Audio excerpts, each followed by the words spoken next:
मैं सचिन गौड़ आप सभी का अपने कोचिंग साई कोचिंग लाइव में स्वागत करता हूं। बच्चों, आज फिर हम लोग पढ़ने वाले हैं इन्वायरमेंटल स्टडी के बारे में। और मैं आप सभी बच्चों को पहले ही बता चुका हूं कि आज की जो क्लास है हमारी, ये स्पेशली मॉक टेस्ट के ऊपर होने वाली है। और प्रत्येक बच्चे को प्रत्येक दिन की तरह सबसे पहले लाइव चैट बॉक्स के अंदर जाना है और उसके अंदर आप सभी को सबसे पहले जय हिंद लिखकर टाइप करना है। उसके बाद बच्चों, हम लोग ये जो क्लास चलाने वाली है, ये क्लास आपकी मॉक टेस्ट की होगी और इसके अंदर लगभग 20 से 25 क्वेश्चन को इंक्लूड किया जाएगा।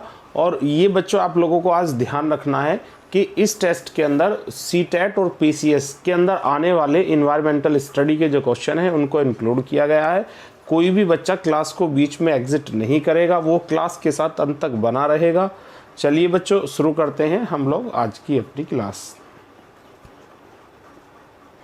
बच्चों देखिएगा, पहला क्वेश्चन आपका डिस्प्ले के ऊपर आ चुका है। निम्नलिखित झीलों और उनके जो राज्य हैं उनको आपको सुमेल करना है। जैसे आपको दिया गया है, देखिए एक बार क्वेश्चन को दोबारा पढ़ लेते हैं। जो बच्चे लेट आए हैं वो बच्चे भी सेशन के साथ जुड़ जाएंगे। निम्नलिखित झीलों और राज्यों में से कौन सा सुमेल नहीं है, यानी कि आपको जो मैचिंग है, 3 मैचिंग सही दी गई है, 1 मैचिंग आपकी ऐसी है जो आपकी पूर्ण रूप से गलत है। एक आपको दिया गया है आंध्र प्रदेश और उसके सामने झील का नाम दिया गया है कोलेरू झील। एक आपको दिया गया असम, असम के सामने दिया गया है दीपोर झील। एक आपको बच्चों दिया गया है उड़ीसा, उड़ीसा के अंदर दिया गया है भीतरकनिका झील। एक आपको दिया गया है गुजरात और गुजरात के सामने दिया गया है भोज झील। तो एक मैचिंग यहाँ पर गलत है, एक झील का स्टेट यहाँ पर आपका गलत है, वो आपको फाइंड आउट करना और बताना है। सभी बच्चों को मैक्सिमम 3 से 4 सेकंड का समय दिया जाएगा और प्रत्येक बच्चे को बहुत तेज़ी के साथ अपने आंसर सबमिट कराने हैं। चलिए, अरे भाई टाइम नहीं लगाना है, सभी बच्चों को तेजी के साथ अपने आंसर सबमिट कराने हैं। आपके पास बच्चों 4 झील हैं, 4 स्टेट हैं, उनमें से 3 झील की जो मैचिंग है वो पूर्ण रूप से सही है, एक आपका गलत है, वही आपको बताना है। चलिए, आपका समय मेरे अनुसार ख़त्म हो चुका है। अब हम बात कर लेते हैं बच्चों सही विकल्प की। चलिए, सही विकल्प की हम बात करते हैं। अगर हम बात करते हैं बच्चों कोलेरू झील की, तो कोलेरू झील भारत के आंध्र प्रदेश राज्य में है, यानी कि ये बात आपकी पूर्ण रूप से सही है।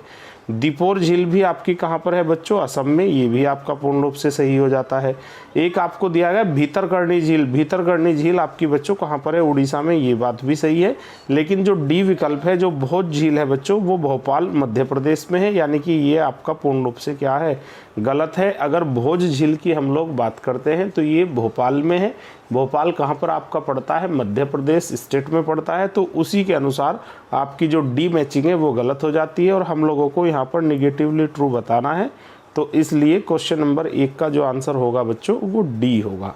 आई थिंक आप सभी को क्वेश्चन क्लियर हुआ होगा और मैं सभी बच्चों से अपेक्षा करता हूँ कि सभी बच्चे थोड़ा सा मन लगाकर आज का जो सेशन है उसको अटेंड करेंगे, क्योंकि आज का जो सेशन है ये बहुत ही ज़्यादा खास होने वाला है एग्ज़ाम के ओवरव्यू के हिसाब से।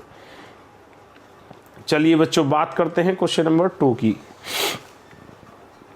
चलिए देखिएगा सभी बच्चे ध्यान से, निम्नलिखित सदाबहार वन और राज्यों में से कौन सा सुमेलित नहीं है? आपको एक साइड सदाबहार वन दिए गए हैं भारत के और एक साइड उससे संबंधित राज्य को दिया गया है और उसी के आधार पर आपको 3 मैचिंग बिल्कुल सही दी गई है। एक मैचिंग आपकी बच्चों ऐसी है जो आपकी पूर्ण रूप से गलत है, वही आपको फाइंड आउट करनी है। चलिए, पहला आपको दिया गया है महानदी डेल्टा के जो सदाबहार वन है उनका संबंध उड़ीसा से है। एक ऑप्शन आपको यहाँ पर दिया गया है पॉइंट केलीमियर के जो सदाबहार वन है ये आपके कर्नाटक में पड़ते हैं। एक पीचावरम के सदाबहार वन आपके तमिलनाडु में पड़ते हैं। एक बच्चों आपको दिया गया है सुंदरवन डेल्टा, ये आपके कहाँ पर पड़ते हैं? पश्चिम बंगाल में। चलिए 3 मैचिंग यहाँ पर आपकी सही है और एक मैचिंग आपकी बच्चों ऐसी है जो आपको फाइंड आउट करनी है। आपको बहुत ज़्यादा समय नहीं लेना है, सभी बच्चे तेजी के साथ लाइव चैट बॉक्स में जाएंगे और अपने आंसर जो है सबमिट कराएंगे। मैं कई दिन से देख रहा हूं कि कम बच्चे लाइव आते हैं और मोस्टली बच्चे क्लास को बीच में छोड़कर भाग जाते हैं। अरे भाई, ऐसा नहीं करना है। प्रत्येक क्वेश्चन प्रत्येक दिन आपके लिए खास है। आने वाली परीक्षाओं में इनसे आपको बहुत सारे जो क्वेश्चन है पेपर में वो आपको मिलने वाले हैं। निम्नलिखित सदाबहार वन और राज्यों में से कौन बच्चों यहाँ पर सुमेल नहीं है? यहाँ पर 3 मैचिंग आपकी ट्रू है, 1 मैचिंग आपकी गलत है, वही आपको बता देनी है। चलिए बच्चों 4 सेकंड कंप्लीट हो चुकी है, हम बात कर लेते हैं सही की। महानदी डेल्टा वन आपके उड़ीसा में है, ये आपका पूर्ण रूप से सही है। सुंदरवन डेल्टा, ये तो सबको रटा हुआ होगा, जो सुंदरवन डेल्टा के वन है ये बच्चों आपके कहाँ पर हैं? ये पश्चिम बंगाल में है। और 2 आपको साउथ इंडिया के भी अच्छे से ध्यान रख लेने, पिचावरम के जो वन है बच्चों ये आपके कहाँ पर पड़ते हैं? ये तमिलनाडु में पड़ते हैं। अब बात कर लेते हैं बच्चों बी की। बी आपका गलत है। गलत क्यों है? उसका रीज़न ये है कि पॉइंट केलीमियर के जो वन है बच्चों वो कर्नाटक में नहीं पड़ते हैं, बल्कि आपके कहाँ पर पड़ते हैं? तमिलनाडु में पड़ते हैं। और उसी हिसाब से हम अगर देखते हैं तो बच्चों यहाँ पर बी ऑप्शन आपका सही हो जाता है, क्योंकि आपको मैचिंग गलत बतानी थी ना कि सही। 3 मैचिंग आपकी सही है, 1 मैचिंग आपकी गलत है। पॉइंट केलीमियर के जो वन है बच्चों ये तमिलनाडु में पड़ते हैं, तो आपका बी ऑप्शन यहाँ पर ट्रू हो जाना है। चलिए तीसरा जो क्वेश्चन है काफी खतरनाक क्वेश्चन है, और सभी बच्चों को ध्यान से क्वेश्चन को पढ़ना है और उसके बाद आप लोगों को अपने आंसर सबमिट कराने हैं। पढ़िएगा सभी बच्चे ध्यान से। निम्नलिखित कथनों में से कौन पश्चिमी घाट के बारे में सही नहीं है? भारत के जो पश्चिमी घाट है बच्चों वो कौन से होते हैं? देखिएगा एक बार मैं आपको बता देता हूं। पश्चिमी घाट की यदि हम बात करते हैं, सपोज दैट करो बच्चों ये इंडिया का मैप है, तो यहाँ पर ये जो घाट है इसको हम क्या बोलते हैं? पश्चिमी घाट बोलते हैं, या प्रायद्वीपीय भारत भी बोल सकते हैं एक बार आप। तो इसके बारे में आप लोगों को क्वेश्चन का आंसर देना है। चलिए देखिएगा, क्वेश्चन देखना है सभी बच्चों को। इसके बारे में एक कथन दिया गया है, इसे 2012 में विश्व विरासत स्थल के रूप में चिन्हित किया गया था। एक आपको दिया गया है बी, दद्दो बेटा इसकी सबसे बड़ी ऊंची चोटी है। एक बच्चों आपको सी दिया गया है, यह अरब सागर के साथ संकीर्ण तटीय मैदानों से डेक्कन पठार को अलग करती है। एक आपको बच्चों यहाँ पर डी दिया गया है, यह गुजरात में तापी नहीं है, ताप्ती नदी है, ताप्ती नदी के दक्षिण से शुरू होता है और महाराष्ट्र के मध्य लगभग 1600 किलोमीटर का इसका फैलाव है। चलिए आई थिंक क्वेश्चन आपको समझ में आया होगा। एक सिंपल सी बात है, भारत के जो पश्चिमी घाट है, जो प्रायद्वीपीय भारत है, उसके संबंध में आपको ये बताना है कौन सी बात ट्रू है और कौन सी बात फॉल्स है। इससे ज़्यादा आपको माइंड यहाँ पर नहीं लगाना है। क्वेश्चन आपके लिए काफ़ी ठीक ठाक होने वाला है। चलिए बच्चों तेजी के साथ आप अपने आंसर सबमिट कराइएगा। अगर बच्चों यहाँ पर हम सही विकल्प की बात करते हैं तो यहाँ पर पहले हम लोगों को इसे सोल्व आउट करना होगा। अगर पश्चिमी घाट की बात करते हैं तो यूनेस्को की विश्व धरोहर में इसको 2012 में शामिल किया गया, ये बात आपकी बिल्कुल सही है। उसके बाद इसका जो फैलाव है वो गुजरात में ताप्ती नदी से दक्षिण तक है, और दक्षिण में कहाँ तक है? महाराष्ट्र तक है। ये लगभग 1600 किलोमीटर फैला हुआ है, यानी कि ये दोनों ही बात आपकी क्या है? ठीक है, यानी कि डी भी आपका सही हो जाता है। साथ ही साथ अब आपको ये देखना है, यह अरब सागर के साथ संकीर्ण तटीय मैदानों से डेक्कन के जो पठार है उनको अलग करता है, ये भी आपका क्या हो जाता है? सही। तो इसका मतलब बच्चों अब जो गलत ऑप्शन है वो हमारा बी है। बी गलत क्यों है? क्योंकि दद्दो बेटा प्रायद्वीपीय भारत की सबसे ऊंची चोटी नहीं है, बल्कि अगर हम सबसे ऊंची चोटी की बात करते हैं तो बच्चों अन्नामुदी है, अन्नामुदी। पश्चिमी घाट की सबसे ऊंची चोटी का नाम दद्दो बेटा नहीं है, बल्कि उसका जो आपका आंसर होगा वो होगा अन्नामुदी। अन्नामुदी प्रायद्वीपीय भारत यानी कि पश्चिमी घाटों की सबसे ऊंची चोटी है। इसलिए बच्चों आपको निगेटिवली ट्रू यहाँ पर बताना था, तो उसी हिसाब को अगर हम लगाएं तो आपका बी विकल्प यहाँ पर बच्चों क्या हो जाएगा? पूर्ण रूप से सही, क्योंकि हम लोगों को निगेटिवली ट्रू बताना था, तो उसके अनुसार आपका बी यहाँ पर पूर्ण रूप से सही है। चलिए बच्चों थोड़ा सा आगे बढ़ते हैं, बात करते हैं क्वेश्चन नंबर 4 की।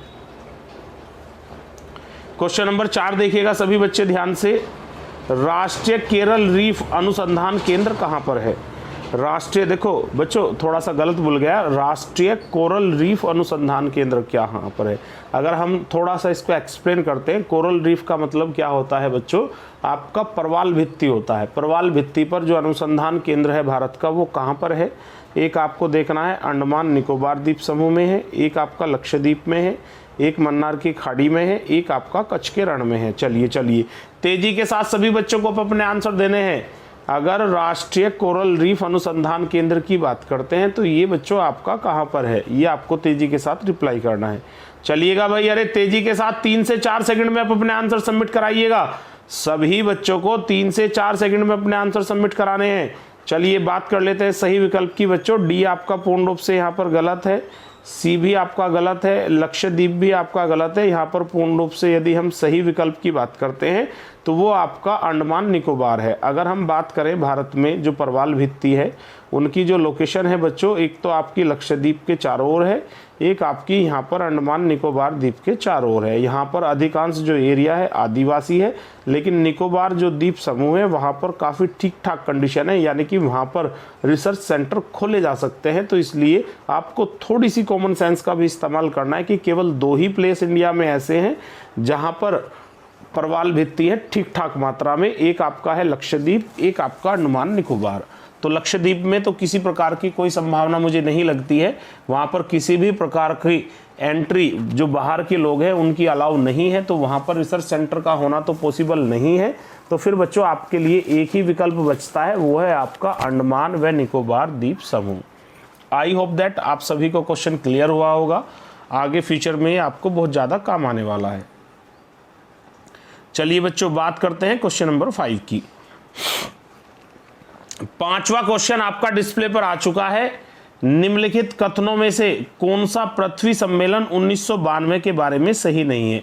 अगर हम विश्व पृथ्वी शिखर सम्मेलन की बात करते हैं तो बच्चों इसका आयोजन 1992 में किया गया था, लेकिन इसके रिलेशन में आपको 4 ऑप्शन दिए गए हैं। 4 में से 3 आपके ठीक हैं, एक आपका गलत है, वही आपको फाइंड करना है।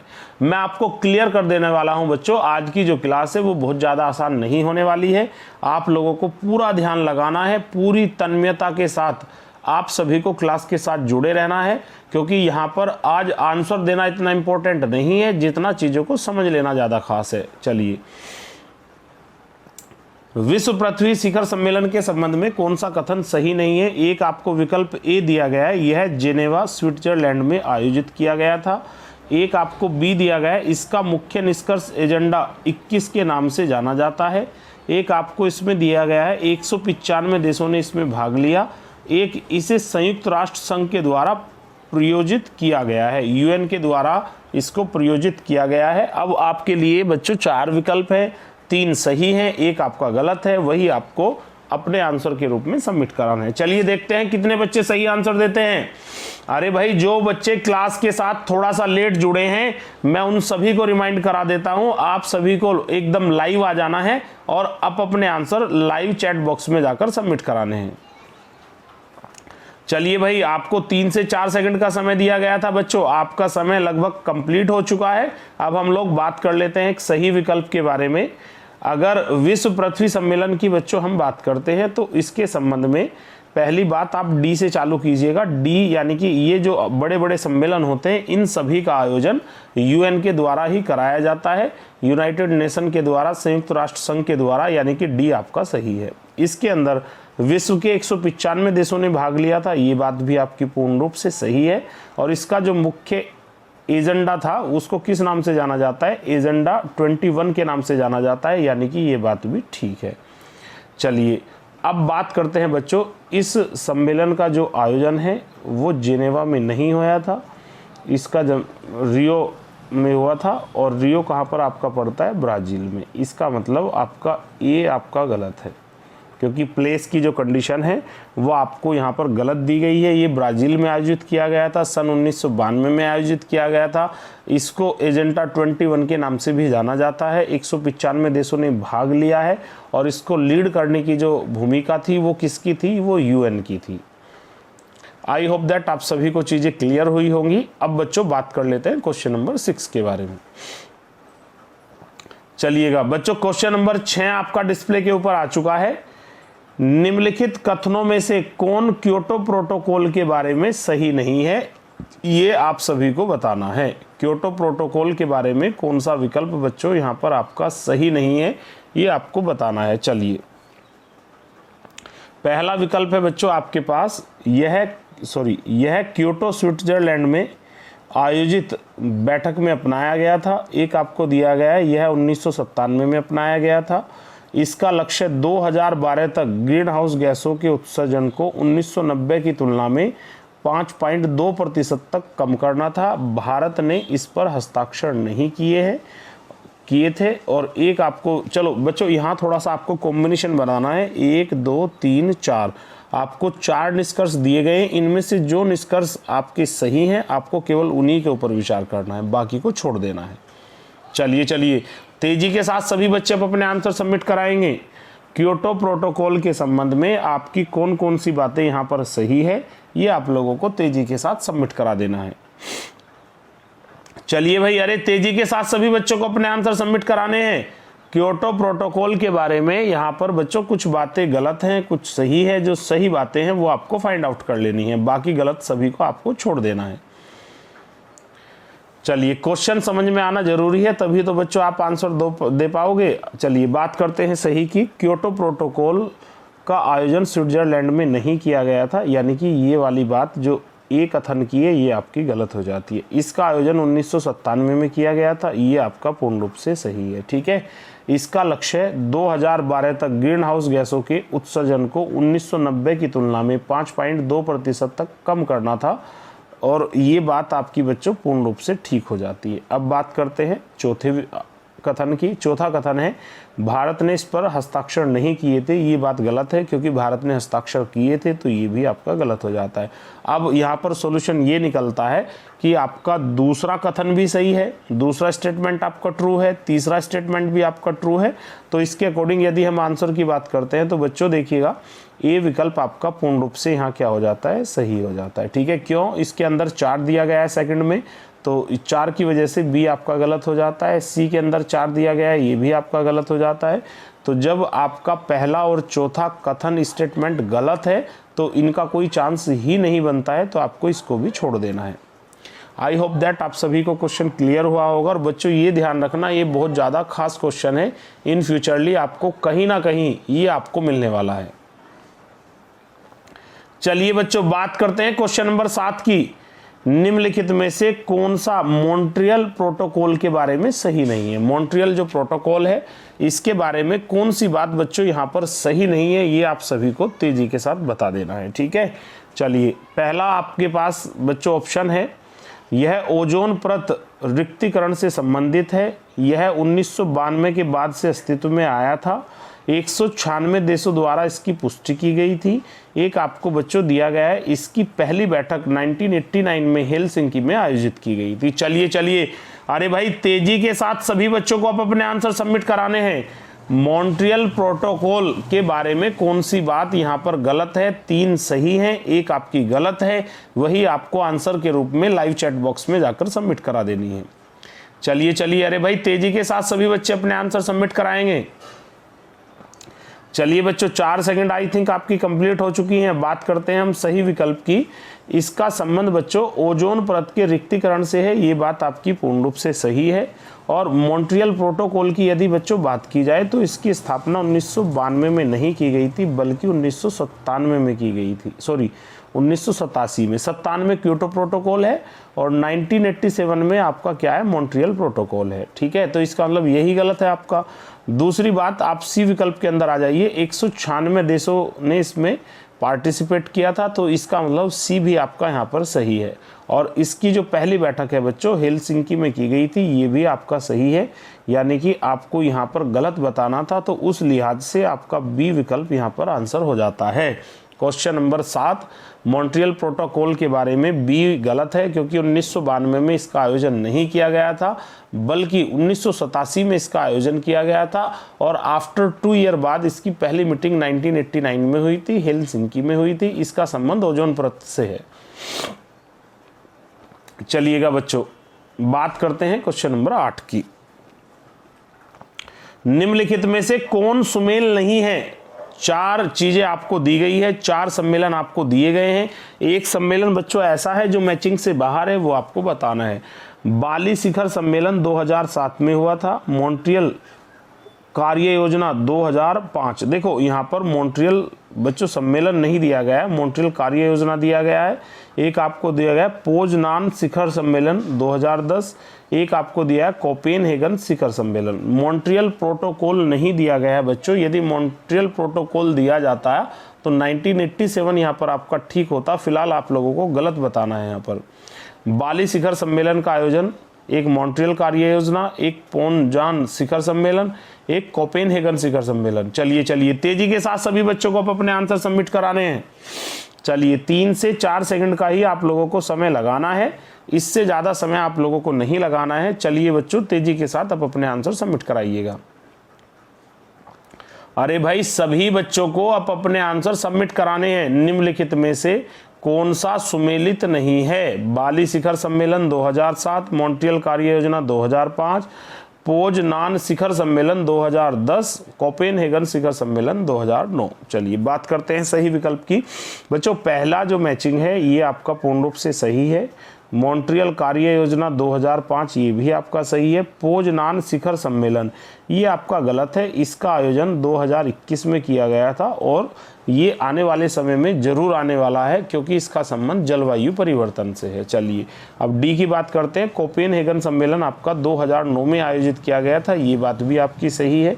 तो अब हमारे लिए जो बच्चों आंसर हो जाता है वो आपका आंसर हो जाता है सी विकल्प। चलिए आई थिंक आप सभी को क्वेश्चन क्लियर हुआ होगा। और कल मेरे द्वारा अंतर्राष्ट्रीय स्तर पर होने वाले जितने भी सम्मेलन हैं उनके बारे में अधिकांश जानकारी प्रोवाइड की गई थी। यदि आपने कल की क्लास नहीं देखी है तो आप हमारे चैनल पर जाकर उन वीडियो को देख सकते हैं। चलिए बच्चों क्वेश्चन नंबर 9 की बात कर लेते हैं। निम्न में से कौन सा कोपेनहेगन शिखर सम्मेलन के बारे में सही नहीं है? कोपेनहेगन सम्मेलन के बारे में यहाँ कौन सी बात आपकी गलत है ये आप लोगों को बता देनी है। एक विकल्प आपके पास है जलवायु परिवर्तन से संबंधित है, एक बी कोपेनहेगन डेनमार्क में है, एक आपको दिया गया है इसमें 150 नेताओं ने भाग लिया, यानी कि लगभग 150 देशों ने इसमें आकर पार्टिसिपेट किया था। अब बात करते हैं डी की। इस शिखर सम्मेलन में विकसित देशों के वनीकरण के प्रयासों का समर्थन करने के लिए वित्तीय संसाधन जुटाने पर जोर दिया गया था। चलिए चलिए अब आप लोगों को करना क्या है बच्चों, 3 आपके सही है यहाँ पर, एक आपका गलत है। जो गलत है वही आप लोगों को सबमिट करा देना है। निम्न में से कौन सा कोपेनहेगन शिखर सम्मेलन के बारे में सही नहीं है? यह जलवायु परिवर्तन से संबंधित है, कोपेनहेगन डेनमार्क में है, 150 देशों ने इसमें पार्टिसिपेट किया। डी इसका जो मुख्य उद्देश्य था वो क्या था? इस शिखर सम्मेलन में विकसित देशों के वनीकरण के प्रयासों का समर्थन करने के लिए वित्तीय संसाधन जुटाने पर जोर दिया गया था। चलिए चलिए भाई, अरे तेजी के साथ सभी बच्चों को अपने राइट आंसर सबमिट कराने हैं। चलिए चलिए बात करते हैं सही विकल्प की बच्चों। कोपेनहेगन सम्मेलन के बारे में यदि हम बात करते हैं तो इसका संबंध जलवायु परिवर्तन से था, ये बिल्कुल ठीक है। और कोपेनहेगन नाम की जो जगह है वो डेनमार्क कंट्री में पड़ती है, ये भी आपका सही है। और बच्चों 150 देशों ने इसमें भाग लिया था, ये भी सही है। तो इसका मतलब डी आपका गलत है क्योंकि इसमें किसी प्रकार के संसाधन को जुटाने की कोई बात नहीं की गई थी, बल्कि जलवायु परिवर्तन पर दुनिया के 150 देशों के द्वारा चिंता व्यक्त की गई थी। आई होप दैट आप सभी को क्वेश्चन क्लियर हुआ होगा। अब हम लोग बात कर लेते हैं क्वेश्चन नंबर 10 की। नागोया प्रोटोकॉल किससे संबंधित है? नागोया प्रोटोकॉल का संबंध किससे है बच्चों? एक विकल्प आपका दिया गया है जैव विविधता, एक आपको दिया गया है जलवायु परिवर्तन, एक सी दिया गया है खतरनाक रसायनों और कीटनाशकों पर एक संधि है, एक आपको दिया गया परवाल विरंजन। चलिए चलिए तेजी के साथ सभी बच्चों को अपने आंसर सबमिट कराने हैं। नागोया प्रोटोकॉल किससे संबंधित है? जैव विविधता से, जलवायु परिवर्तन से, खतरनाक रासायनों कीटनाशकों से, और एक आपको दिया गया परवाल विरंजन से। चलिए चलिए तेजी के साथ सभी बच्चे अपने आंसर सबमिट कराएंगे। कोई भी स्टूडेंट ऐसा नहीं होगा जिसके द्वारा आंसर सबमिट नहीं किए जाएंगे, क्योंकि इस क्वेश्चन के बाद हम लोग थोड़ा सा गति को भी बढ़ाने वाले हैं। तो बात कर लेते हैं सही आंसर की। नागोया जो प्रोटोकॉल है बच्चों, इसका संबंध परवाल विरंजन से नहीं है, ये आपका गलत है। खतरनाक रासायनों कीटनाशकों पर संधि से भी नहीं है, ये भी आपका गलत है। जलवायु परिवर्तन से भी नहीं है, ये भी गलत है। जैव विविधता से इसका संबंध है, तो इसका मतलब ए विकल्प आपका पूर्ण रूप से यहाँ क्या हो जाता है, सही हो जाता है। चलिए, आई होप दैट आप सभी को ये क्वेश्चन क्लियर हुआ होगा। नया क्वेश्चन है, इन फ्यूचरली आपको किसी परीक्षा में मिल सकता है। चलिए बात कीजिएगा क्वेश्चन नंबर 11 की। निम्नलिखित में से कौन एक अजैविक घटक है? अजैविक घटक जिसमें जीवन ना हो, जो जीव नहीं है, वो अजैविक घटक की कैटेगरी में आ जाएगा। तो एक आपको दिया गया शाकाहारी जीव, एक मांसाहारी जीव, एक सर्वाहारी जीव, एक दिया गया सूरज की रोशनी। इसमें से बच्चों 3 जैविक घटक है, एक ऐसा है जो अजैविक घटक है, वो आपको बताना है और 4 सेकंड का ही आपको अधिकतम समय लेना है। चलिए सभी बच्चे अपने आंसर सबमिट कराएंगे। अरे भाई इतना आसान क्वेश्चन है, जैविक अजैविक को हम हर लेक्चर के अंदर डिस्कस कर रहे हैं, क्योंकि हर एक पेपर के पैटर्न में इसके क्वेश्चन लगभग आपको मिल रहे हैं, तो हम लोगों के द्वारा भी इसको इंक्लूड किया गया है, तो आपको इतना टाइम नहीं लगाना है। चलिए देखो, शाकाहारी जीव है, तो इसका मतलब ये तो जैविक है।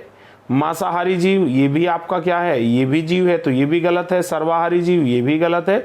लेकिन अजैविक घटक की बात करते हैं तो बच्चों सूर्य की रोशनी किसी प्रकार का कोई जीवन नहीं रखती है, इसका मतलब ये अपने आप में क्या है, एक अजैविक घटक है। तो यहाँ पर डी आपका सही विकल्प हो जाना है। चलिए बात कर लेते हैं बच्चों क्वेश्चन नंबर 12 की। निम्न में से कौन सा एक शाकाहारी की श्रेणी के अंतर्गत आता है या रखा जा सकता है? चलिए, एक आपको दिया गया है बाघ, एक खरगोश, एक चींटी, एक मनुष्य। चलिए अरे भाई तेजी से सभी बच्चों को अपने आंसर सबमिट कराने। इतने आसान क्वेश्चन का भी यदि आप आंसर नहीं दोगे तो भाई काम कैसे चलेगा? निम्नलिखित में से कौन सा शाकाहारी की श्रेणी के अंतर्गत आता है? बाघ, खरगोश, चींटी, मनुष्य। चलिए बात करते हैं सही विकल्प की। बच्चों जो बाघ है उसको हम उच्च मांसाहारी की श्रेणी में रखते हैं, तो इसका मतलब ये आपका गलत है। मनुष्य सर्वाहारी की श्रेणी में आता है, तो ये भी आपका गलत है। चींटी भी सर्वाहारी होती है, ये भी आपका गलत है। लेकिन जो खरगोश है ये केवल वनस्पति और छोटे मोटे खाद्य पदार्थों पर निर्भर होता है, तो ये आपका शाकाहारी की श्रेणी में ही आता है। खरगोश कभी भी मांस का सेवन नहीं करता है। चलिए बात करते हैं क्वेश्चन नंबर 13 की। निम्नलिखित में से कौन सा एक जैविक घटक है? निम्नलिखित में से कौन सा एक जैविक घटक है बच्चों? एक आपको दिया गया है शाकाहारी, एक दिया गया है मृदा, एक दिया गया है पानी, एक आपको दिया गया है भूमि। चलिए तेजी के साथ सभी बच्चों को अपने आंसर सबमिट कराने हैं। प्रत्येक बच्चा अपने आंसर सबमिट कराएगा। चलिए बच्चों, थोड़ी सा टेक्निकल इशू था 1-2 सेकंड का, तो अब हम बात कर लेते हैं राइट विकल्प की। क्वेश्चन नंबर 13 में आपको बताना था निम्नलिखित में से कौन सा जैविक घटक है। तो बच्चों यहाँ पर जैविक घटक की अगर हम बात करते हैं तो देखो, मृदा एक अजैविक घटक है, तो ये आपका पूर्ण रूप से गलत है। पानी भी आपका गलत है और भूमि भी, क्योंकि इनमें से कोई भी सजीव नहीं है, किसी के अंदर जीवन नहीं होता है, तो इन तीनों को ही अजैविक घटक की कैटेगरी में रखा जाता है। जैविक घटक की कैटेगरी में किसको रखा जाता है? सभी प्रकार के शाकाहारी जीवों को रखा जाता है और वनस्पति को रखा जाता है, ये आपको ध्यान रख लेना है। चलिए बच्चों देखते हैं क्वेश्चन नंबर 14 को। निम्न में से क्वेश्चन नंबर 14 देखिएगा सभी बच्चे एक बार दोबारा से। निम्न में से कौन सा जलीय पारिस्थितिकी तंत्र का हिस्सा नहीं है? निम्नलिखित में से कौन सा वाटर इकोसिस्टम का पार्ट नहीं है, ये आप लोगों को बताना है। निम्न में से कौन सा जलीय पारिस्थितिकी तंत्र का हिस्सा नहीं है? एक विकल्प आपके पास है बच्चों नदी, एक आपको दिया गया है तालाब, और एक सी आपको दिया गया है घास के मैदान, एक डी यहाँ पर दिया गया है डेल्टा। चलिए तेजी के साथ सभी बच्चों को अपने आंसर सबमिट कराने हैं। सभी बच्चों को लाइव चैट बॉक्स में जाना है और अपने आंसर सबमिट कराने हैं। जलीय पारिस्थितिकी तंत्र का हिस्सा नहीं है। अरे बहुत आसान क्वेश्चन है, इसमें भी टाइम लगाओगे तो कैसे काम चलेगा? चलिए बहुत अच्छे, अधिकांश बच्चों के आंसर सही आ रहे हैं। चलिए बात कर लेते हैं सही विकल्प की। बच्चों नदी तो आपको पता लग ही रहा है, जल का हिस्सा है, तो ये आपका जलीय पारिस्थितिकी तंत्र है। तालाब में पानी है, ये भी पारिस्थितिकी तंत्र है, और डेल्टा का निर्माण भी पानी की वजह से ही होता है, तो ये भी आपका क्या होता है? जलीय पारिस्थितिकी तंत्र होता है। घास के जो मैदान है ये जलीय पारिस्थितिकी तंत्र नहीं है। तो यानी कि 3 आपके जलीय पारिस्थितिकी तंत्र है, लेकिन हम लोगों को आंसर बताना है निगेटिवली ट्रू। तो उसके अकॉर्डिंग यदि हम बात करें तो बच्चों घास के मैदान यहाँ पर बहुत ज़्यादा ठीक हो जाता है। चलिए बात करेंगे क्वेश्चन नंबर 15 की। सभी बच्चे ध्यान से देखिएगा, क्वेश्चन नंबर 15 डिस्प्ले पर आ चुका है। पारिस्थितिकी तंत्र में किसे उत्पादक के रूप में जाना जाता है? पारिस्थितिकी तंत्र में उत्पादक के रूप में किसको जाना जाता है? चिड़िया, स्तनधारी और घास और बाघ। चलिए अरे भाई तेजी के साथ आंसर सबमिट कराना है, इससे आसान क्वेश्चन आपको नहीं मिलने वाला है। पारिस्थितिकी तंत्र में उत्पादक के रूप में किसको जाना जाता है? उत्पादक बच्चों उनको बोलते हैं जो अपना भोजन स्वयं तैयार करते हैं और साथ ही साथ प्राथमिक उपभोक्ता को वो ऊर्जा को फॉरवर्ड करते हैं। ये आप लोगों को यहाँ पर एक्सप्लेन करना है, समझना है। और देखिएगा यहाँ पर राइट आंसर इसका क्या हो सकता है। आपको जो 4 सेकंड का समय दिया गया था वो आपका पूरा हो चुका है। बात कर लेते हैं सही विकल्प की। तो यदि हम उत्पादक की बात करते हैं बच्चों, उत्पादक उसी को कहा जाता है जो प्रकाश संश्लेषण की सहायता से अपने भोजन का निर्माण कर सकते हैं। चिड़िया ऐसा नहीं कर सकती है, गलत है। सभी स्तनधारी जीव भी ऐसा नहीं कर सकते हैं, गलत है। बाघ भी नहीं कर सकता है, ये भी आपका गलत है। उत्पादक के रूप में पेड़ पौधे, सभी प्रकार के पेड़ पौधे, घास, वनस्पति, इन सभी को शामिल किया जा सकता है। चलिए, और ये भी आपको ध्यान रखना है केवल हरे पौधों को इसमें शामिल किया जाता है। अब बात कर लेते हैं क्वेश्चन नंबर 16 की। निम्नलिखित में से कौन सी ऊर्जा नहीं है? यानी कि आपको 4 विकल्प दिए गए हैं, इनमें से एक ऐसा है जो ऊर्जा नहीं है, ये आप लोगों को बता देना है। चलिए, एक आपको दिया गया परमाणु, एक दिया गया सौर, एक दिया गया भूष्मा, एक आपको दिया गया ज्वारीय। चलिए तेजी के साथ सभी बच्चों को अपने आंसर सबमिट कराने हैं और सभी स्टूडेंट को ये ध्यान रखना है कि आपके पास प्रत्येक क्वेश्चन के लिए एक लिमिटेड टाइम है, उसी के अंदर आप सभी को अपने आंसर सबमिट कराने हैं। जो बच्चे चैनल पर नए हैं उन सभी को हमारे चैनल को ईमानदारी के साथ सब्सक्राइब कर लेना है। डेली रात्रि 9 बजे लाइव जरूर आना है ताकि आपकी जो प्रिपरेशन है उसको बल मिल सके। चलिए बात करते हैं क्वेश्चन नंबर 16 के राइट आंसर की। तो बच्चों आपने पहले भी पढ़ा होगा परमाणु ऊर्जा, तो इसका मतलब ये आपका ठीक है। सौर ऊर्जा वर्ड्स भी आपने सुना होगा, ये भी गलत है, सॉरी सही है। एक आपने सुना होगा ज्वारीय ऊर्जा, ये भी आपका गलत है। लेकिन जो भू उष्मा है, पृथ्वी के अंदर जो हीट है, हम उसको एनर्जी के रूप में इस्तेमाल नहीं कर सकते, तो ये आपका क्या हो जाता है? गलत हो जाता है। तो परमाणु ऊर्जा, सौर ऊर्जा, ज्वारीय ऊर्जा, ये तीनों प्रकार आपके ऊर्जा के हैं, लेकिन भू उष्मा ऊर्जा का प्रकार नहीं है। तो इसलिए आपका सी यहाँ पर बच्चों क्या हो जाता है? अलग हो जाता है, गलत हो जाता है। वही आपको निगेटिवली ट्रू बताना है। तो इसका मतलब क्वेश्चन नंबर 16 का जो राइट आंसर होगा वो सी विकल्प आपका हो जाना है। चलिए बात करते हैं क्वेश्चन नंबर 17 की। सभी बच्चे देखिएगा, क्वेश्चन नंबर 17 आपका डिस्प्ले के ऊपर आ चुका है। प्रकाश संश्लेषण के दौरान ऑक्सीजन का निर्माण किसके द्वारा किया जाता है? जब प्रकाश संश्लेषण पौधे करते हैं तो वे जो हरे पौधे होते हैं, प्रकाश संश्लेषण की क्रिया को करने के लिए सर्वाधिक मदद किससे लेते हैं, ये आपको बताना है। एक आपको दिया गया है कार्बोहाइड्रेट्स, एक प्रोटीन आपको दिया गया है, एक सूरज की रोशनी आपके पास विकल्प है, एक बच्चों आपके पास विकल्प है पानी। चलिए तेजी के साथ सभी बच्चों को अपने आंसर सबमिट कराने हैं। प्रकाश संश्लेषण की जो क्रिया है उसके दौरान पौधे जब ऑक्सीजन का निर्माण करते हैं तो वो सर्वाधिक जो मदद है वो किसकी सहायता से लेते हैं? कार्बोहाइड्रेट्स, प्रोटीन, सूरज की रोशनी और पानी। चलिए बहुत अच्छे सभी बच्चे लगभग आपको, चलिए सभी बच्चे यहाँ पर सही आंसर सबमिट करा रहे हैं। कुछ बच्चों के गलत भी आ रहे हैं, तो आप इस चीज को थोड़ा सा समझिएगा सी और डी में क्या डिफरेंस है। चलिए ए आपका यहाँ पर गलत है, बी भी आपका गलत है, सी भी गलत है। जब सूर्य की सहायता से प्रकाश संश्लेषण करते हैं तो पौधे जब एनर्जी को कन्वर्ट करते हैं ऑक्सीजन के रूप में, तो आपको ध्यान रख लेना है, तो वो किसकी हेल्प लेते हैं? पानी की मदद लेते हैं। चलिए एक बार क्वेश्चन को पढ़ते हैं। प्रकाश संश्लेषण के दौरान ऑक्सीजन का निर्माण करने के लिए पौधे किसकी मदद लेते हैं? तब बच्चों आपको बताना है पानी। ये तो कंफर्म है कि प्रकाश संश्लेषण सूर्य की सहायता से होता है, लेकिन जब वो प्रकाश संश्लेषण कर लेते हैं उसके बाद वो क्या करते हैं? ऑक्सीजन का उत्पादन करते हैं। तो ऑक्सीजन का उत्पादन करने के लिए किस चीज की पौधे को नीड होती है? तब आपको बताना है पानी की नीड होती है। चलिएगा सभी बच्चे क्वेश्चन नंबर 18 को देखेंगे। संश्लेषक पिगमेंट किसको अवशोषित करता है? जो पौधों के अंदर संश्लेषक पिगमेंट होता है वो किसको संश्लेषित करता है? IRV विकर्ण को, पराबैंगनी विकर्ण को, एक प्रत्यक्ष विकर्ण को, एक आपको दिया गया गामा विकर्ण को। चलिए तेजी के साथ सभी बच्चों को अब अपने आंसर सबमिट कराने हैं। संश्लेषक जो पिगमेंट है वो किस चीज को अवशोषित करता है ये आप लोगों को बता देना है। चलिए तेजी के साथ सभी बच्चे अब अपने आंसर सबमिट कराएंगे। चलिए बच्चों तेजी के साथ रिप्लाई कीजिएगा। आपको जो 4 सेकंड का समय दिया गया था वो आपका लगभग कंप्लीट हो चुका है। बच्चों बात कर लेते हैं सही विकल्प की।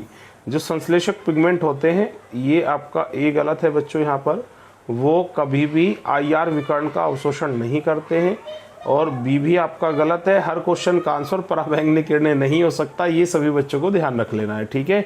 एक आपका डी गामा किरणें भी गलत है। जो भी प्रत्यक्ष किरणें होती हैं उन सभी का संश्लेषक पिगमेंट के द्वारा अवशोषण किया जाता है, यानी कि सी विकल्प बच्चों आपका यहाँ पर ठीक है। चलिए बात कर लेते हैं क्वेश्चन नंबर 19 के बारे में। चलिए सभी बच्चे देखिएगा क्वेश्चन नंबर 19 को। पौधे कौन सी श्रेणी में बच्चों रखे जाते हैं? शाकाहारी की श्रेणी में, मांसाहारी की, सर्वाहारी की, और एक आपको दिया गया उपरोक्त सभी। चलिए तेजी के साथ आप लोगों को अपने आंसर सबमिट कराने हैं। पौधे कौन सी श्रेणी में रखे जाते हैं? शाकाहारी, मांसाहारी, सर्वाहारी, एक डी आपको दिया गया उपरोक्त सभी। चलिए बच्चों सभी बच्चों को अब अपने आंसर तेजी के साथ सबमिट करा देने हैं। किसी भी स्टूडेंट को बहुत ज़्यादा नहीं सोचना है, तेजी के साथ आप अपने आंसर सबमिट कराइएगा। चलिए बात करते हैं बच्चों सही विकल्प की। डी आपका गलत है, यहाँ पर सी भी गलत है, बी भी गलत है। आपका यहाँ पर जो पूर्ण रूप से सही है वो आपका ए है। अधिकांश पौधे शाकाहारी की श्रेणी में आते हैं, लेकिन नेपेंथिस जो पौधे हैं, नेपेंथिस जो पौधा है जो आपका मेघालय में पाया जाता है उसको हम सर्वाहारी की कैटेगरी में रख सकते हैं। बाकी सभी पौधे शाकाहारी पौधों की श्रेणी में रखे जाते हैं। चलिए बच्चों बात करते हैं। आज की क्लास काफ़ी लंबी हो गई है कल के कंपेयर में, तो हम लोग क्या करते हैं इस क्वेश्चन के बाद आज की जो क्लास है उसको थोड़ा सा विराम देते हैं। तो आज का लास्ट क्वेश्चन सभी बच्चे ध्यान से सुनेंगे। ओरिजिन ऑफ स्पाइस जो पुस्तक है वो किसके द्वारा लिखी गई है? बायोलॉजी की एक बुक है ओरिजिन ऑफ स्पाइस, और ये आपको बताना है किसके द्वारा लिखी गई है। सलीम अली के द्वारा लिखी गई है, चार्ल्स डार्विन, हेनरी थोरो, एक दिया गया वंगारी मथाई। चलिए अरे भाई तेजी के साथ सभी बच्चों को अपने आंसर सबमिट कराने हैं। ओरिजिन ऑफ स्पाइस जो पुस्तक है वो किसके द्वारा लिखी गई है? Salim Ali, Charles Darwin, Henry Thoreau, और एक डी दिया गया है वंगारी मथाई। चलिए बच्चों अभी आप लोगों को अपने आंसर सबमिट करा देने हैं। आज की जो लास्ट स्लाइड है इसके ऊपर जो 20 क्वेश्चन दिया गया है, इसके बाद आपकी जो क्लास है वो ऑफ हो जानी है। सभी बच्चों को क्लास को एग्जिट करने से पहले एक बार वंदे मातरम का जयकारा भी लगाना है। चलिए बात करते हैं बच्चों सही आंसर की। यहाँ पर तो आपके पास 4 विकल्प हैं। एक पहला विकल्प आपको दिया गया सलीम अली, ये आपका पूर्ण रूप से गलत है।